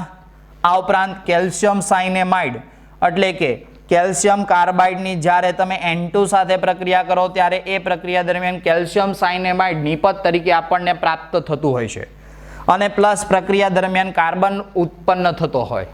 તો આ પ્રક્રિયા દ્વારા આપણે શું બનાવી શકીએ છીએ? કેલ્શિયમ કાર્બાઇડની ડાયનાઇટ્રોજન સાથે પ્રક્રિયા કરો તો કેલ્શિયમ સાયનેમાઇડ બને છે. હવે તમને ખબર જ હોય કે ઉનાળાની સિઝન આવી ગઈ છે તો કેરી પકાવવા માટે કેટલાક જે પદાર્થોનો ઉપયોગ થતો હોય તો એ પદાર્થોની અંદર કેલ્શિયમ કાર્બાઇડનો પણ ઉપયોગ થતો હોય છે. કે આપણે એમ કે કાર્બાઇડમાં પકવેલી કેરીઓ છે તો એ કાર્બાઇડ એટલે કે કેલ્શિયમ કાર્બાઇડનો એમની અંદર ઉપયોગ થતો હોય છે. તો એ કેલ્શિયમ કાર્બાઇડ ડાયનાઇટ્રોજન વાયુ સાથે પ્રક્રિયા કરે તો કેલ્શિયમ સાયનેમાઇડ સંયોજન આપણને પ્રાપ્ત થતું હોય છે. હવે આ જે કેલ્શિયમ સાયનેમાઇડ પ્રાપ્ત થાય, આગળ હું પ્રક્રિયા તમને દર્શાવું તો કેલ્શિયમ સાયનેમાઇડ જે પ્રાપ્ત થયું CaCN2 શું પ્રાપ્ત થયું હતું? કેલ્શિયમ સાયનેમાઇડ. તો કેલ્શિયમ સાયનેમાઇડની જ્યારે તમે પાણીના અણુ સાથે પ્રક્રિયા કરો તો પાણીના અણુ સાથે પ્રક્રિયા કરવામાં આવશે તો એ પ્રક્રિયા દરમિયાન આપણને કેલ્શિયમ હાઇડ્રોક્સાઇડ પ્રાપ્ત થશે. શું પ્રાપ્ત થશે? Calcium hydroxide. પ્લસ આ પ્રક્રિયાની અંદર આપણને બીજું પ્રાપ્ત થશે યુરિયા. તો NH2CO NH2. તો આપણને શું પ્રાપ્ત થયું? યુરિયા. બીજું શું પ્રાપ્ત થયું? તો કેલ્શિયમ હાઇડ્રોક્સાઇડ. ક્યારે? કે જ્યારે કેલ્શિયમ સાયનેમાઇડની પાણી સાથે આપણે પ્રક્રિયા કરીએ છીએ તો એ પ્રક્રિયા દરમિયાન આપણને શું પ્રાપ્ત થયું? તો એ પ્રક્રિયા દરમિયાન આપણને પ્રાપ્ત થયું કેલ્શિયમ હાઇડ્રોક્સાઇડ પ્લસ યુરિયા. આ ઉપરાંત NH2CO NH2 યુરિયાની જ્યારે તમે પાણી સાથે પ્રક્રિયા કરો, કોની? યુરિયાની. તો યુરિયાની તમે જ્યારે પાણી સાથે પ્રક્રિયા કરશો તો એ પ્રક્રિયા દરમિયાન આપણને શું પ્રાપ્ત થશે? તો એ પ્રક્રિયા દરમિયાન એમોનિયા પ્રાપ્ત થશે. પ્લસ આપણને શું પ્રાપ્ત થશે? એમોનિયા. પ્લસ આ પ્રક્રિયાની અંદર કાર્બન ડાયોક્સાઇડ પણ આપણને પ્રાપ્ત થતો હોય છે. અથવા તો બીજી પ્રક્રિયામાં પણ આપણે દર્શાવી શકીએ કે જ્યારે NH2CO NH2 ની પ્રક્રિયા પાણીના 2 અણુ સાથે કરીએ તો આ પ્રક્રિયા દરમિયાન NH4 twice CO3 ammonium carbonate પણ આપણને પ્રાપ્ત થતું હોય છે. તો આ પ્રક્રિયા ખાસ અગત્યની છે. તો એ પ્રક્રિયા અહીંયા મેં દર્શાવી દીધી કે કેલ્શિયમ કાર્બાઇડની જ્યારે N2 સાથે પ્રક્રિયા કરશો તો કેલ્શિયમ સાયનેમાઇડ બનશે. કેલ્શિયમ સાયનેમાઇડની પાણી સાથે પ્રક્રિયા કરો તો કેલ્શિયમ હાઇડ્રોક્સાઇડ પણ બને અને પ્લસ યુરિયા પણ બને. એટલે કે નાઇટ્રોજન યુક્ત સંયોજનોની બનાવટમાં પણ આપણે એમનો ઉપયોગ કરી શકીએ છીએ. તો અહીંયા યુરિયાની બનાવટ કઈ રીતે આપણે કરી શકાય એમના વિશેની માહિતી જોઈ. આ યુરિયાની જ્યારે તમે પાણી સાથે પ્રક્રિયા કરો તો આપણને શું મળશે? Ammonia plus carbon dioxide. એટલે કે એમોનિયાની બનાવટની અંદર પણ તમે પ્રક્રિયા કરી શકો. આ ઉપરાંત યુરિયાની જ્યારે તમે H2O સાથે પ્રક્રિયા કરો તો પ્રક્રિયામાં શું મળશે? તો એમોનિયમ કાર્બોનેટ. તો આમની અંદર એમોનિયમ એમોનિયમ કાર્બોનેટ એમની બનાવટની અંદર પણ આપણે ડાયનાઇટ્રોજન વાયુનો ઉપયોગ કરી શકીએ છીએ. તો આ થઈ ગયા આપણે જે ડાયનાઇટ્રોજન વાયુઓ છે એ ડાયનાઇટ્રોજન વાયુના ઉપયોગો વિશેની કેટલીક માહિતી. ત્યાર પછી આગળ વધીએ તો એમની અંદર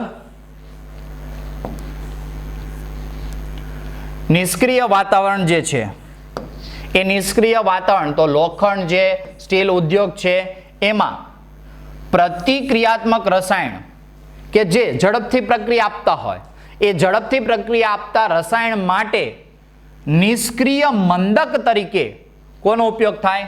તો ડાયનાઇટ્રોજન વાયુનો ઉપયોગ કરી શકીએ છીએ. આ ઉપરાંત આપણા ઘરની અંદર જે બલ્બ છે એ બલ્બની અંદર નિષ્ક્રિય વાયુ ઉત્પન્ન કરવા માટે નિષ્ક્રિય વાતાવરણ ઉત્પન્ન કરવા માટે આપણે ડાયનાઇટ્રોજન વાયુનો ઉપયોગ કરીએ છીએ. કે નિષ્ક્રિય વાતાવરણમાં એટલે કે લોખંડ હોય કે સ્ટીલ ઉદ્યોગ હોય કે એવી કોઈ ઝડપથી પ્રક્રિયા પામતી હોય એવી કોઈ પદાર્થો હોય તો એ પદાર્થોને ઝડપથી પ્રક્રિયા પામતા અટકાવવા માટે એટલે કે નિષ્ક્રિય મંદક તરીકે આપણે કોનો ઉપયોગ કરીએ છીએ? પ્રવાહી ડાયનાઇટ્રોજનનો ઉપયોગ કરતા હોઈએ છીએ. આ ઉપરાંત જૈવિક પદાર્થો, ખાદ્ય સામગ્રીની જાળવણી માટે, આ ઉપરાંત શીતક એટલે કે ઠંડક મેળવવા માટે, આ ઉપરાંત ક્રાયોસર્જરીમાં પણ આમનો ઉપયોગ કરવામાં આવતો હોય છે. તો કોનો ઉપયોગ કરવામાં આવે? તો ડાયનાઇટ્રોજન વાયુનો ઉપયોગ કરવામાં આવતો હોય છે. તો આ થઈ ગયા ડ્રાય નાઇટ્રોજન વાયુ વિશેની માહિતી. એમની સૌપ્રથમ બનાવટ જોઈ, ત્યાર પછી એમના ભૌતિક અને રાસાયણિક ગુણધર્મો જોયા અને ત્યાર પછી આપણે વાત કરી એમની ઉપયોગો વિશેની માહિતી. ત્યાર પછી આપણને અહીંયા 2 કોયડા આપેલા છે. એમાં એક છે સોડિયમ એઝાઇડની ઉષ્મીય વિઘટનની પ્રક્રિયા લખો. ચાલો, તો સોડિયમ એઝાઇડ જે છે એમની ઉષ્મીય વિઘટનની પ્રક્રિયા લખવાની છે. તો સોડિયમ એઝાઇડનું પહેલા તો સૂત્ર લખવું પડે. તો સોડિયમ એઝાઇડનું સૂત્ર થશે NaN3, જેને શું કહેવાય?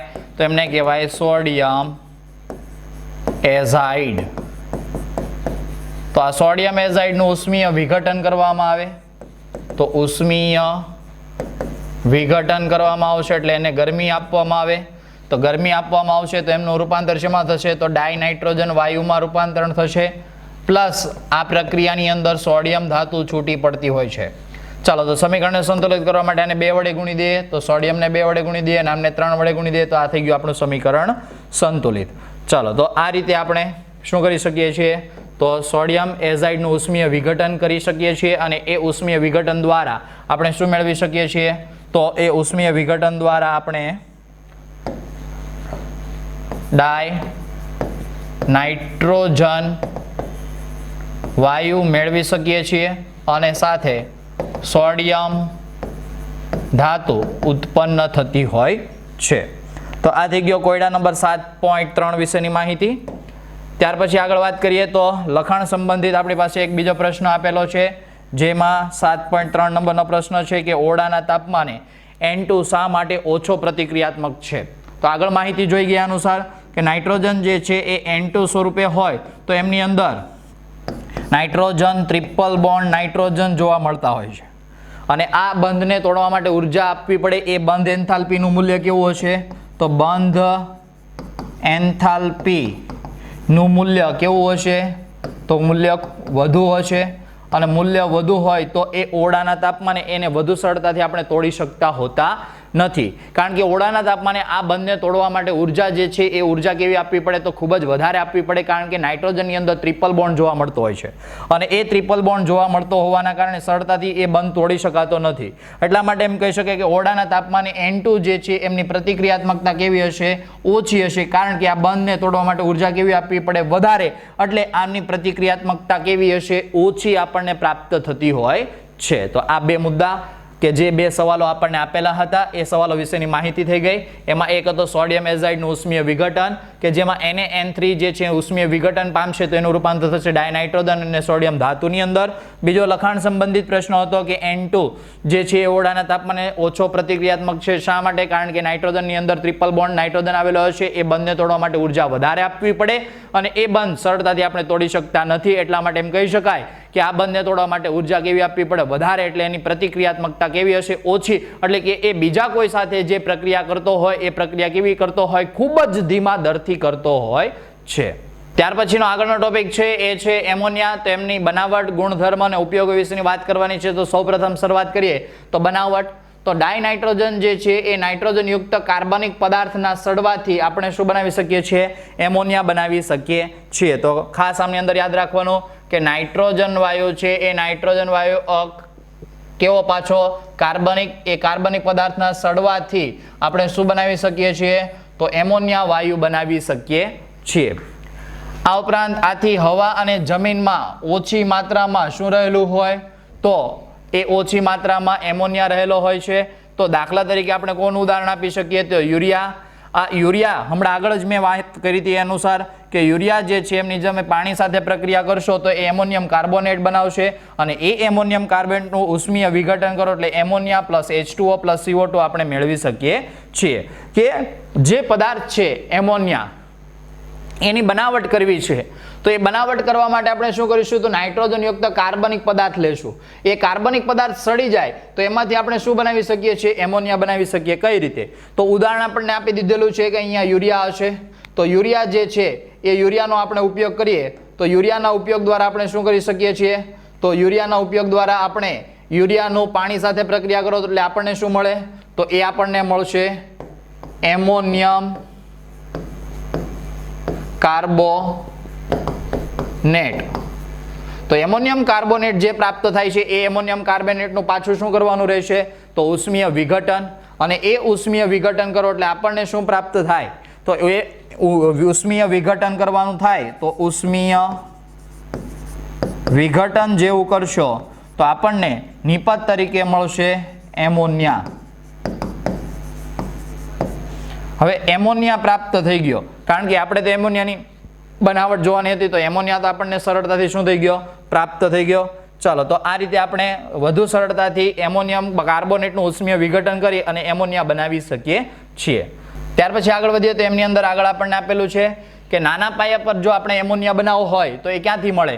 તો નાના પાયા પર એમોનિયા જો આપણે બનાવવો હોય તો એ આપણને એમોનિયમ ક્ષારમાંથી પ્રાપ્ત થતો હોય. ક્યાંથી પ્રાપ્ત થતો હોય? તો એમોનિયમ જે ક્ષાર હશે એ એમોનિયમ ક્ષારમાંથી આપણે શું મેળવી શકીએ છીએ? તો એમોનિયા મેળવી શકીએ છીએ.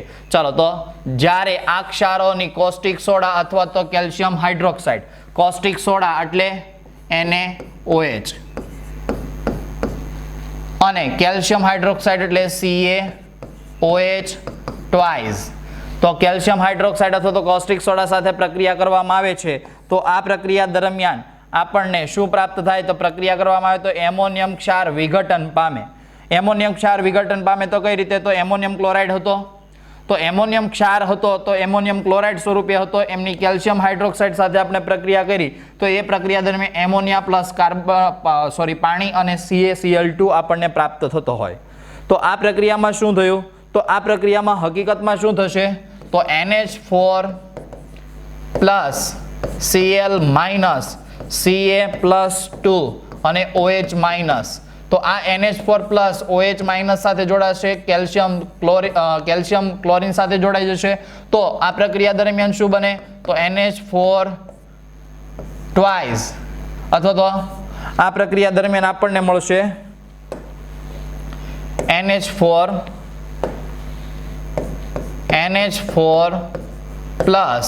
પ્લસ OH માઇનસ જોડાઈને NH4 OH બનાવી નાખે અને આમનું વિઘટન થાય એટલે આપણને મળશે NH3 પ્લસ H2O પ્રાપ્ત થતું હોય. તો આ રીતે NH4Cl ની કેલ્શિયમ હાઇડ્રોક્સાઇડ સાથે પ્રક્રિયા થાય તો ammonia plus H2O plus calcium chloride પ્રાપ્ત થતું હોય, જેમાં આ કેલ્શિયમ આ ક્લોરીન સાથે જોડાઈ જાય એટલે કેલ્શિયમ ક્લોરાઇડ બનાવી નાખશે. NH4OH સાથે જોડાશે તો NH4OH બનાવશે. તો NH4OH નું પાછું વિઘટન થાય, વિઘટન થઈને શું બનાવે? તો NH3 પ્લસ H2O આપણને પ્રાપ્ત થતું હોય છે. એવી જ રીતે એમોનિયમ સલ્ફેટ છે, જ્યારે NaOH સાથે પ્રક્રિયા કરે તો એ પણ એમોનિયમ સલ્ફેટમાંથી આપણને શું મળશે? સોડિયમ સલ્ફેટ અને એમોનિયમ હાઇડ્રોક્સાઇડ મળશે, જે ફરીથી આવી રીતે વિઘટન પામી એમોનિયા પ્લસ પાણીનો અણુ દૂર કરતું હોય છે. તો આ રીતે આપણે એમોનિયામય જે ક્ષાર આપેલા હોય એ ક્ષારની કોસ્ટિક સોડા અથવા તો કેલ્શિયમ હાઇડ્રોક્સાઇડ સાથે અથવા તો સોડિયમ હાઇડ્રોક્સાઇડ સાથે પ્રક્રિયા કરીએ છીએ ત્યારે આ પ્રક્રિયા દરમિયાન નિપાત તરીકે આપણે એમોનિયા મેળવી શકતા હોઈએ છીએ.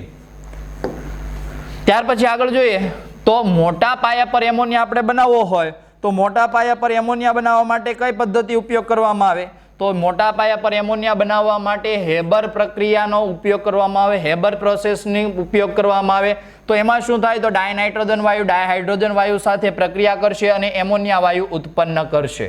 હવે આ પ્રક્રિયા દરમિયાન આયન ઉદ્દીપકનો ઉપયોગ કરવામાં આવતો હોય છે. તો આયન ઉદ્દીપકની હાજરીમાં જ્યારે પ્રક્રિયા કરવામાં આવે તો આ પ્રક્રિયા દરમિયાન તાપમાન કેટલું લાગુ પાડવામાં આવે? તો 773 કેલ્વિન જેટલું તાપમાન અને 200 વાતાવરણ દબાણ લાગુ પાડવામાં આવતું હોય છે. તો આ પ્રક્રિયા પરિસ્થિતિમાં આ N2H2 સાથે જોડાય અને એમોનિયા બનાવી નાખતું હોય છે. બીજું કે આ પ્રક્રિયા દરમિયાન ઉષ્મા ઉત્પન્ન થતી હોય, ફોર્મેશન એન્થાલ્પી. આને શું કહેવાય? ડેલ્ટા FH ને ફોર્મેશન એન્થાલ્પી એટલે કે સર્જન એન્થાલ્પી. જ્યારે એમોનિયાનું સર્જન થાય છે તો એ સમય દરમિયાન આટલી ઉષ્મા શું થાય છે? ઉત્પન્ન થાય છે. તો આ ઉષ્મા ઉત્પન્ન થવાની પ્રક્રિયા એટલે કઈ પ્રક્રિયા કહેવાય? તો ઉષ્મા શેપક પ્રક્રિયા તરીકે ઓળખવામાં આવતું હોય છે. બીજું કે ઉષ્માક્ષેપક પ્રક્રિયા હોય તો એ પ્રક્રિયા માટે તાપમાનમાં થતો વધારો શું હોય? તો તાપમાનમાં થતો વધારો ફાયદાકારક ગણાય કે નુકસાનકારક? તો તાપમાનમાં થતો વધારો નુકસાનકારક ગણવામાં આવતું હોય, તાપમાનમાં થતો ઘટાડો શું ગણાય?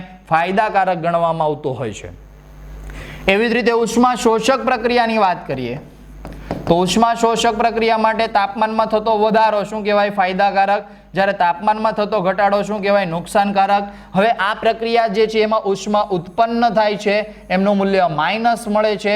તો એ એવું દર્શાવે કે પ્રક્રિયા કેવી હશે? ઉષ્માક્ષેપક હશે. તો ઉષ્માક્ષેપક પ્રક્રિયા માટે ફાયદાકારક શું? તો તાપમાનમાં થતો વધારો ફાયદાકારક ગણાય નહીં, તાપમાનમાં થતો ઘટાડો ફાયદાકારક ગણાશે. એટલે આ પ્રક્રિયા દરમિયાન જો આપણે વધારે પ્રમાણમાં નિપજ મેળવવી હોય તો આ પ્રક્રિયા દરમિયાન લોસ એટલિયરના સિદ્ધાંતનું પાલન કરવું પડે, એટલે કે તાપમાન કેવું રાખવું પડે? નીચું રાખવું પડતું હોય છે. બીજું કે આ પ્રક્રિયા દરમિયાન દબાણમાં શું કરવામાં આવે? તો વધારો. કારણ કે પ્રક્રિયક તરફ દબાણનું પ્રમાણ એટલે કે વાયુનું પ્રમાણ કેવું છે? વધારે. નિપજ તરફ વાયુના મોલ કેવા છે? ઓછા. તો પ્રક્રિયામાં આપણે જો દબાણ ઊંચું લાગુ પાડીએ તો હંમેશા પ્રક્રિયા ક્યાં થાય? તો દબાણ ઘટે એ દિશામાં પ્રક્રિયા થાય, લસ એટલિયરના સિદ્ધાંત અનુસાર. કારણ કે રાસાયણિક પ્રક્રિયાની અંદર તમે શું કરો છો? તો દબાણમાં વધારો કરો છો. હવે દબાણમાં વધારો કરો તો એનો અર્થ એવો થાય કે લસ એટલિયરના સિદ્ધાંત અનુસાર દબાણ ઘટે એ દિશામાં પ્રક્રિયા થાય. એટલે પ્રક્રિયા કઈ દિશામાં થશે? તો પુરોગામી દિશામાં થશે. તો પુરોગામી દિશામાં થાય તો એમોનિયાના પ્રમાણમાં શું થશે? વધારો થશે. તો આ રીતે આ પ્રક્રિયાની અંદર દબાણ કેવું રાખવું પડશે? ઊંચું. તાપમાન કેવું રાખવું પડશે? નીચું. અને એ શું કરે? તો એમોનિયાના નિર્માણની તરફેણ કરે. એટલે કે આપણને વધારે પ્રમાણમાં શું મેળવી શકીએ છીએ?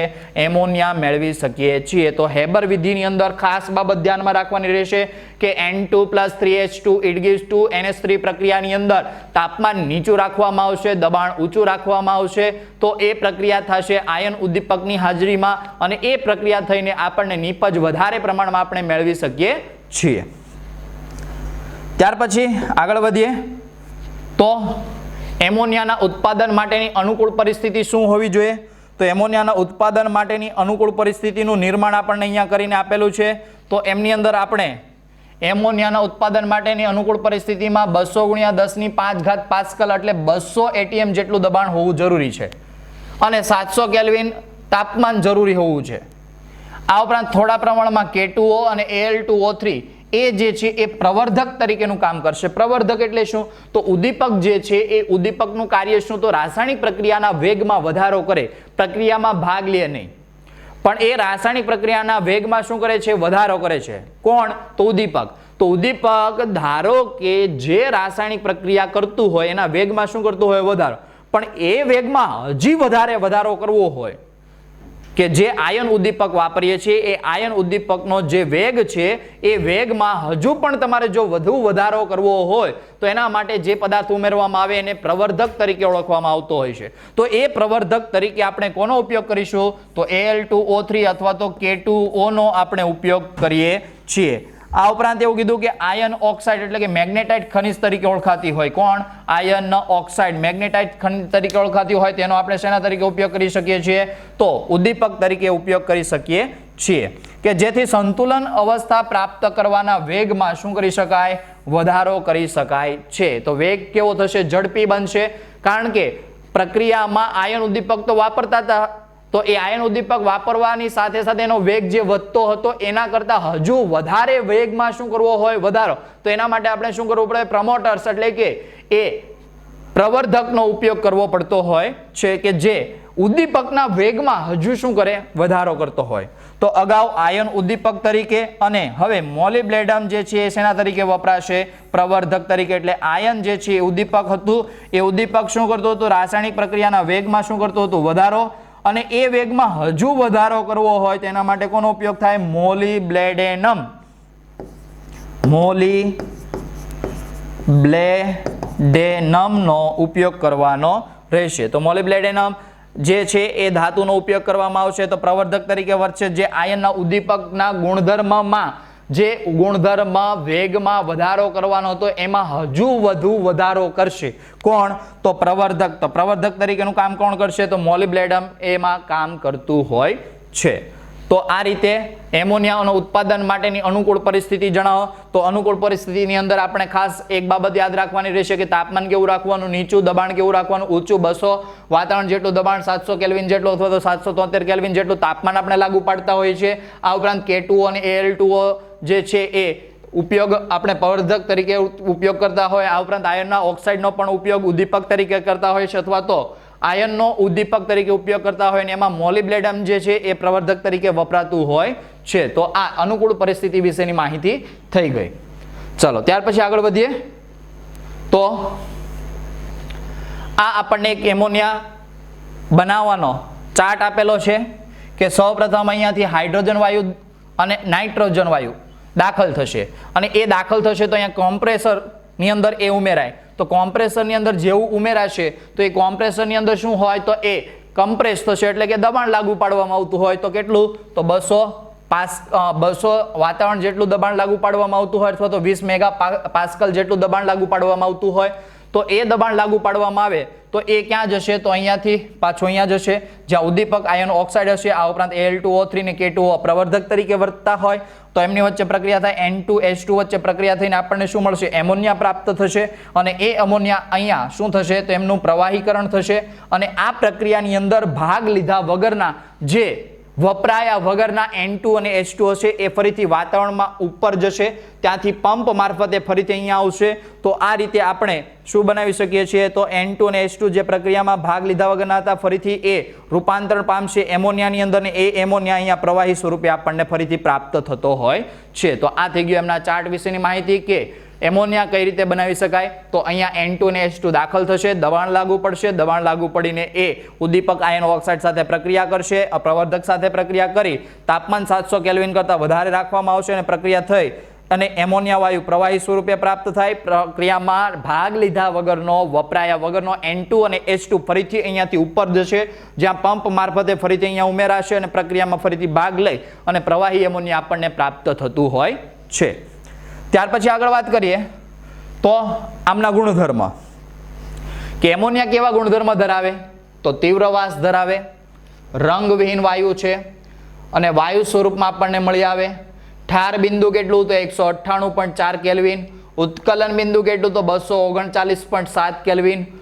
પાણીની જેમ ઘન અને પ્રવાહી અવસ્થામાં કયો બંધ બનાવે?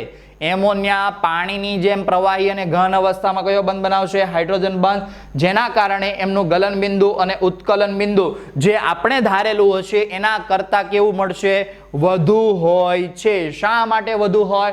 કારણ કે એ ઘન અને પ્રવાહી અવસ્થામાં કયો બંધ બનાવતો હોય છે?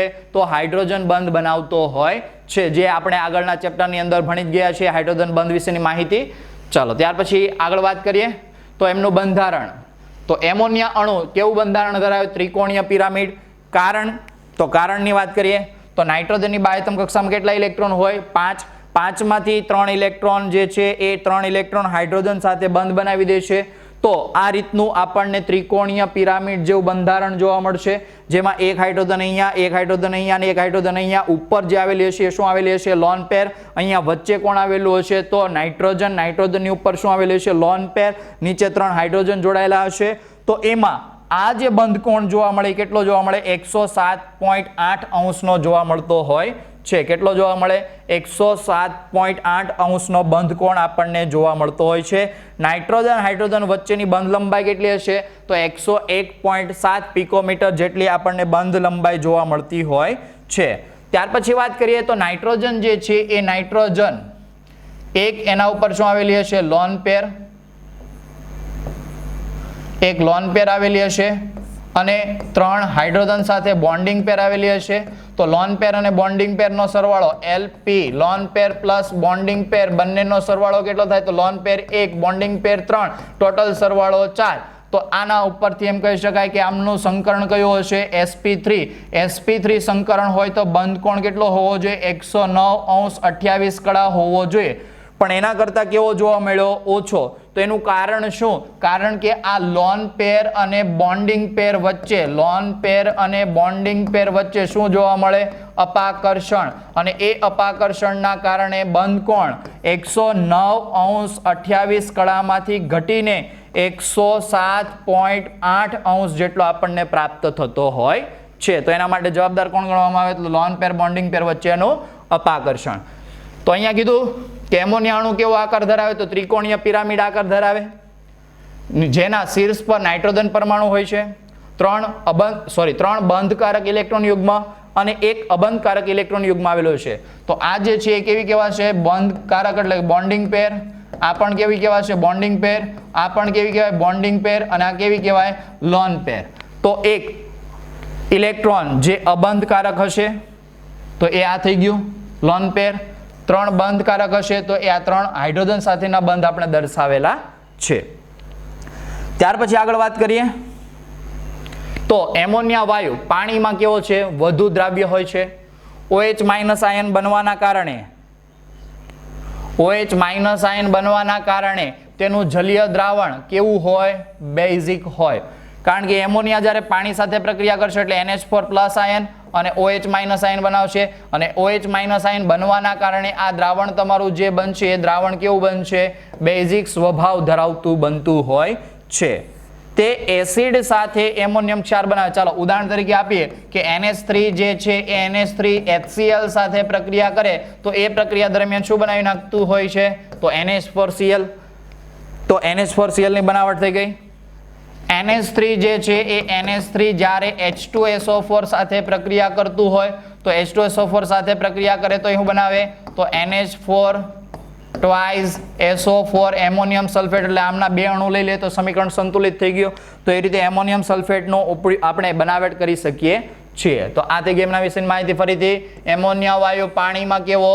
વધુ દ્રાવ્ય હોય તો એ દ્રાવ્ય થઈને શું બનાવે? NH4+ અને OH માઇનસ બનવાના કારણે દ્રાવણ તમારું કેવું બનશે?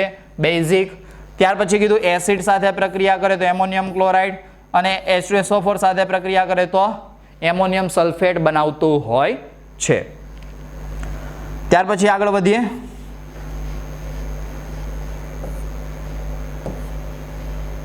તો નિર્બળ બેઝ તરીકે વર્તતો હોય છે. તે ઘણી ધાતુ જે છે એ ઘણી ધાતુઓના ક્ષારના દ્રાવણમાંથી તેમના હાઇડ્રોક્સાઇડ સંયોજનો સ્વરૂપે અવક્ષેપિત કરતું હોય. કેવી રીતે? તો ઝિંક સલ્ફેટ છે એની જ્યારે એમોનિયમ હાઇડ્રોક્સાઇડ સાથે પ્રક્રિયા કરવા મળે તો હાઇડ્રોક્સાઇડ ધાતુના ક્ષાર. તો ધાતુનો ક્ષાર કયો? તો ઝિંક સલ્ફેટ. હાઇડ્રોક્સાઇડ કયો? તો એમોનિયમ હાઇડ્રોક્સાઇડ. સંયોજન સ્વરૂપે શું? તો હાઇડ્રોક્સાઇડ સ્વરૂપે ઉત્સર્જિત કરતો હોય. તો અહીંયા હું કીધું નિર્બળ બેઝ છે. તો નિર્બળ બેઝ એટલે NH4OH નું દ્રાવણ બની જશે કારણ કે એમોનિયા પાણીની અંદર દ્રાવ્ય થાય એટલે દ્રાવણની અંદર OH- ઉત્પન્ન થાય એટલે દ્રાવણ બેઝિક બનશે. તો બેઝિક બને તો NH4OH બનાવે. તો NH4OH ઝિંક સલ્ફેટ એટલે કે ધાતુના ક્ષાર સાથના દ્રાવણમાં ઓગાળી અને ધાતુનો શું બનાવી નાખે? હાઇડ્રોક્સાઇડ પ્લસ એમોનિયમ સલ્ફેટ બનાવશે. આ ઉપરાંત કેટલીક ધાતુઓ સાથે જળયુક્ત ઓક્સાઇડ બનાવે તો FeCl3 NH4OH સાથે પ્રક્રિયા કરે તો જળયુક્ત સંયોજન આપણને મળ્યું. તો જળયુક્ત ઓક્સાઇડ. તો કોનો ઓક્સાઇડ મળ્યો? આયર્નનો ઓક્સાઇડ. પાણીનો અણુ જોડાણો એટલે જળયુક્ત ઓક્સાઇડ થઈ ગયો અને એમોનિયમ ક્લોરાઇડ આ પ્રક્રિયા દરમિયાન દૂર થયો. ઝિંક સલ્ફેટ જ્યારે NH4OH સાથે પ્રક્રિયા કરશે ઝિંક હાઇડ્રોક્સાઇડ બનાવશે એટલે એમના અવક્ષેપ તમને સફેદ રંગના જોવા મળશે. પ્લસ એમોનિયમ સલ્ફેટ પ્રાપ્ત થાય જે પાણીની અંદર શું હશે? દ્રાવ્ય હશે. જ્યારે આ કેવો હશે? અદ્રાવ્ય. એટલે કે આ કેવો હશે? અદ્રાવ્ય. અને આ કેવો થઈ ગયો હશે? દ્રાવ્ય. એટલે આ છૂટો પડી જાય. FeCl3 જલીય અવસ્થામાં હોય NH4OH સાથે પ્રક્રિયા કરે એટલે કથ્થાઈ રંગના તમને શું મળી જાય? અવક્ષેપ. જે અવક્ષેપ કેવા હશે? અદ્રાવ્ય. અને NH4Cl મળે જે કેવો હોય? દ્રાવ્ય. તો આ રીતે હાઇડ્રોક્સાઇડ પણ બનાવે અથવા તો ઓક્સાઇડ બનાવે. પણ ઓક્સાઇડ કેવા બનાવે? સજળ એટલે એમની સાથે શું હશે? પાણીનો અણુ જોડાયેલો હશે. ત્યાર પછી આગળ વાત કરીએ તો નાઇટ્રોજન પરમાણુ પરના અબંધકારક ઇલેક્ટ્રોન યુગ્મને લીધે એ શેના તરીકે વર્તે? તો એ લુઈસ બેઝ તરીકે વર્તે. શેના તરીકે વર્તે? લુઈસ બેઝ તરીકે વર્તે. કેમ લુઈસ બેઝ તરીકે વર્તે? કારણ કે આ શું કરે? બીજા પરમાણુ સાથે ઇલેક્ટ્રોન યુગ્મનું શું કરી દે? દાન. ઇલેક્ટ્રોન યુગ્મનું શું કરે? દાન. અને જે પદાર્થ પોતે ઇલેક્ટ્રોન યુગ્મનું દાન કરતો હોય એ પદાર્થ શેના તરીકે વર્તે? તો એ લુઈસ બેઝ તરીકે વર્તતો હોય છે કે ઇલેક્ટ્રોન યુગ્મનું દાન કરે છે. ધાતુ આયનો સાથે શું બનાવે? બંધ બનાવતો હોય છે. ઉદાહરણ તરીકે આપણે આપીએ કે NH3 જે છે NH3 પાસે આવી રીતે લોન પેર આવેલી હશે અબંધકારક ઇલેક્ટ્રોન યુગ્મ. એવી જ રીતે H હાઇડ્રોજન હોય તો એમાં એક ઇલેક્ટ્રોન ગુમાવી દે એટલે એની પાસે બાહ્યતમ કક્ષક ખાલી હશે. તો આની પાસે શું હશે? ખાલી કક્ષક. અને આની પાસે શું હશે? ઇલેક્ટ્રોન યુગ્મ. તો ઇલેક્ટ્રોન યુગ્મનું દાન કોને કરે? તો H+ ને. કારણ કે એની પાસે શું આવેલું હોય? ખાલી કક્ષક. તો આમની અંદર આપણને આવી રીતે બંધ જોવા મળે NH3H અને આખું સંયોજન બને એમનો વીજભાર કેવો આવે? +1. તો આપણને સંયોજન શું મળ્યું? NH4+. તો NH4+ ની અંદર શું જોવા મળે? તો આયનીય બંધ NH4+ ની અંદર સહસંયોજક બંધ જોવા મળે. હવે ઘણીવાર સવાલ એમ પૂછી દે કે NH4OH નીચેમાંથી કયું સંયોજન છે કે જેમાં આયનીય બંધ પણ જોવા મળે અને સહસંયોજક બંધ પણ જોવા મળે? બંને બંધ જોવા મળતું હોય તેવું ઉદાહરણ આ કહી શકાય. કારણ કે એમની અંદર શું હોય?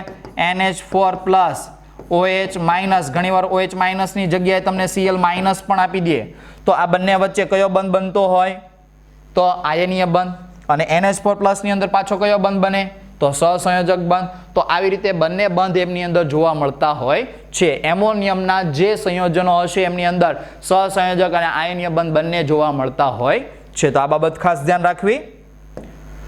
આગળ વધીએ તો એવા સંકીર્ણ સંયોજનો બનાવાય છે કે જેનો ઉપયોગ Cu+2 અને Ag+2 ની પરખમાં આપણે કરી શકીએ છીએ.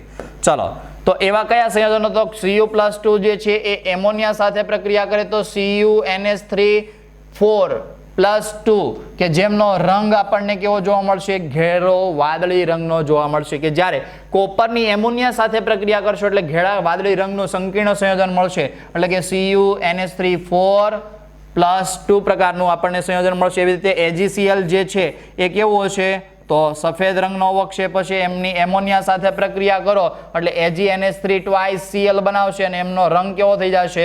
રંગવિહીન. તો આ રીતે આપણે શું બનાવી શકીએ છીએ? તો સંકીર્ણ સંયોજનો. તો કોના કોના સંકીર્ણ સંયોજનો બનાવ્યા? તો કોપર અને સિલ્વર ધાતુના સંકીર્ણ સંયોજન કોના મદદથી આપણે બનાવી શકીએ છીએ? તો NH3 એમોનિયાનો ઉપયોગ કરીને સરળતાથી આપણે એમના શું બનાવી શકીએ છીએ? તો સંકીર્ણ સંયોજનો બનાવી શકીએ છીએ. આગળ વાત કરીએ તો નાઇટ્રોજન યુક્ત જુદા જુદા હવે એમોનિયાના ઉપયોગો. તો અહીંયા સુધીની જે પણ કંઈ માહિતી જોઈ એમની અંદર આપણે એમોનિયાની બનાવટ, ભૌતિક ગુણધર્મ તેમજ રાસાયણિક ગુણધર્મની વાત કરી. અને હવે એમના ઉપયોગોની વાત કરીએ તો નાઇટ્રોજન યુક્ત જુદા જુદા ખાતરના ઉત્પાદનમાં એમોનિયાનો આપણે ઉપયોગ કરી શકીએ છીએ, જેમ કે એમોનિયમ નાઇટ્રેટ. તો એમોનિયમ નાઇટ્રેટ જે છે એ એમોનિયમ નાઇટ્રેટની બનાવટની અંદર પણ આપણે યુરિયાનો આપણે ઉપયોગ કરી શકીએ છીએ. તો NH4NO3 આમની બનાવટની અંદર પણ આપણે શાનો ઉપયોગ કરી શકીએ છીએ? તો નાઇટ્રોજન યુક્ત જુદા જુદા ખાતરમાં આપણે એમોનિયાનો ઉપયોગ કરી શકીએ. જેમ કે NH3 ની પ્રક્રિયા HNO3 સાથે કરો તો આ પ્રક્રિયા દરમિયાન NH4NO3 બનાવી શકાય.